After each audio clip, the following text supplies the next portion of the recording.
Hey everybody, Bobby Mar here, and I haven't done any Facebook Live videos for a while, but I want to talk to you about the event I went to today. So, I was speaking on a panel at an event for startups. It was by Fundica. It was a startup roadshow. It's a big pitching competition. So people are pitching for their businesses to try to get funding. There's like 10 judges, and there's maybe about 100 people there. It was actually a pretty cool event. I gave my insights. But here's the thing where I really want to drive home a point. I saw a bunch of people pitching. I saw people networking. I networked and had a great time. And I even got like four or five pretty cool opportunities for my DYPB conference and maybe for my business and for my coaching and things like that. That was awesome. But the thing that really struck me was that if you're a startup, if you're an entrepreneur, if you're trying to build a business, you're trying to hustle like crazy and try to create some impact for yourself, there were some pitches on there, and the prize money was $1 million. Like wow, I've seen 100,000, $1 million. Um, I saw, now some were good, but there was quite a few pitch people who were pitching who just weren't good, and they weren't prepared, they weren't rehearsed, and I think it's really important for you guys to really invest the time and energy to get better at presenting your ideas and your business. And if you're in a startup or entrepreneur, you need to invest time to figure that stuff out. There was one guy who was actually really good. He was good in the sense he had a great personal story, but his presentation lacked a lot of energy and lacked a lot of clarity. And so I think he lost the audience. And so if he just took that powerful story he had and then added some more dynamics and elements to it, it would have been way, way, way better. And I can't believe the startups and startups and people who are in the startup space, entrepreneurs, whatever. Like it doesn't matter whether you're starting up or you're in for 5 years. We can always learn to present better. And so why aren't you investing time and energy to do that? The second thing is networking. Now some people are like, oh, I don't like networking, the word. You know what? Fine, forget about the word networking.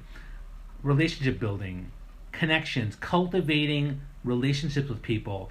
That is so important for any startup or entrepreneur. And so there were people before the event and during lunch just sitting there by themselves. And it doesn't matter whether they're an entrepreneur or they're a VC, a funder or whatever it might be.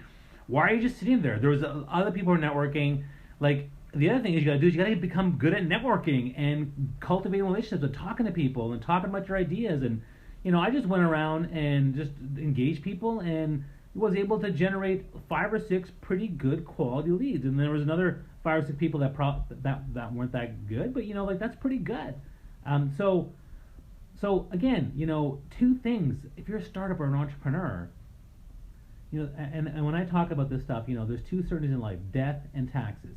There are two other certainties in life. I'm gonna tell you right now. Number one, people. You have to deal with people everywhere you go. You deal with people in your business, or whether you're growing your business, whether you're a startup, you deal with people at the mall, in your family, among your friends. People are everywhere. So you have to learn how to deal with people. Number two, the other certainty in life is presentations. You have to always make presentations. You present to your friends, let's go see this movie. You present to your family, where should we go on vacation? You present to your parents, can I marry this person? You present at work, sales figures. You present everywhere you go. So isn't it inherent upon you to invest time and energy to becoming better at cultivating relationships and better at making presentations? So these people who were in the pitch contest, I'm not sure if they all did. Now, some of them were good. I mean, I'm not dismissing those guys, but some were not. And I really think you should invest time and energy to become better at presenting yourself, presenting your ideas, and you should take time and energy to learn how to be better at networking and building relationships and things like that. And the only thing that stops us, what stops us from doing this? There's three things. One is your mindset. Your mindset is either A, I'm good enough already, or B, I suck, so what's the point? Or C, I don't know where to begin, or I don't believe in networking. Number two, mastery of your tactics. Like what are the questions you ask? How do I approach? How do I follow up? What do I say? These are things if you don't know, learn about these things. And the third thing is, what's your plan? Do you have a plan or a target or objective for any event? When I go to an hour event, I target 5 people that I want to meet that time. If I'm going to a day-long event, I'll target more people.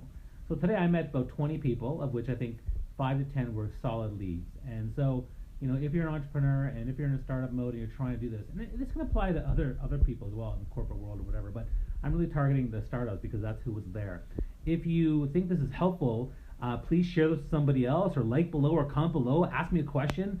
I help entrepreneurs with my Facebook page, the Power of Connection group. I also help them on my daily LinkedIn tip. But I was totally I just was noticing that, and I really wanted to help the 30 to 40%, 30 to 40% who were not doing, they were not really working on their pitches. They were not really working on presenting better or networking better. So I'm just sharing this out because I'm passionate about it. I want to help people, and if you have a question, you can ask me. But that's what I noticed, and I hope people like this video. All right, thanks so much. Bye.